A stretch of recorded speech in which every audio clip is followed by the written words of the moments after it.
جی تحصیل رجحان پنجاب کا آخری تحصیل ہونے کے ساتھ ساتھ اس کے سرحدیں صوبہ بلوچستان سے بھی ملتی ہیں، صوبہ سندھ سے بھی ملتی ہیں۔ یہاں پہ بارہا پولیس آپریشن ہوئے، جن میں ایک مرتبہ رینجر نے بھی آپریشن کیا، جس کی وجہ سے چھوٹو گینگ کا تو خاتمہ ہو گیا تھا، لیکن اس کے باقیات رجحان میں رہ گئے تھے۔ اس کے بعد پولیس نے کافی آپریشن کیے، جن میں کافی پولیس کے جوانوں نے شہادت دی۔ پولیس کی ناکامی کی وجہ یہی ہے کہ ان کے پاس ڈکیتوں کے پاس جدید ہتھیار ہیں، پولیس کے پاس وہ ہتھیار موجود نہیں ہیں، اور رجحان کے شہری دیہاتی سب تمام طبقہ اسے متاثر ہیں۔ شام 5 بجے سے پہلے دکانیں بند ہو جاتی ہیں، ہر انسان خود کو انسیکیور محسوس کرتا ہے۔ اس وقت ہمارے ساتھ رجحان کا ایک شہری موجود ہے، اسے بات کرتے ہیں کہ وہ کیا سچویشن، ان کو کیا مشکلات ہیں۔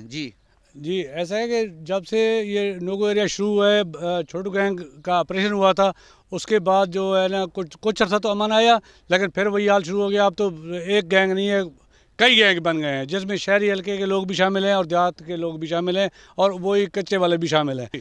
جی جیسا آپ نے سنا کہ شہری کی زبانی کے ان کے خلاف ایک گرینڈ آپریشن ہونا چاہیے۔ اس وقت ہمارے ساتھ ایک اور شہری موجود ہے، اس سے بات کرتے ہیں کہ رجحان میں امن و امان کے مستقل حل کے لیے کیا کیا جائے، اس کے کیا تجاویز ہیں، ایسا کیا کیا جائے کہ رجحان میں مستقل امن و امان ہے۔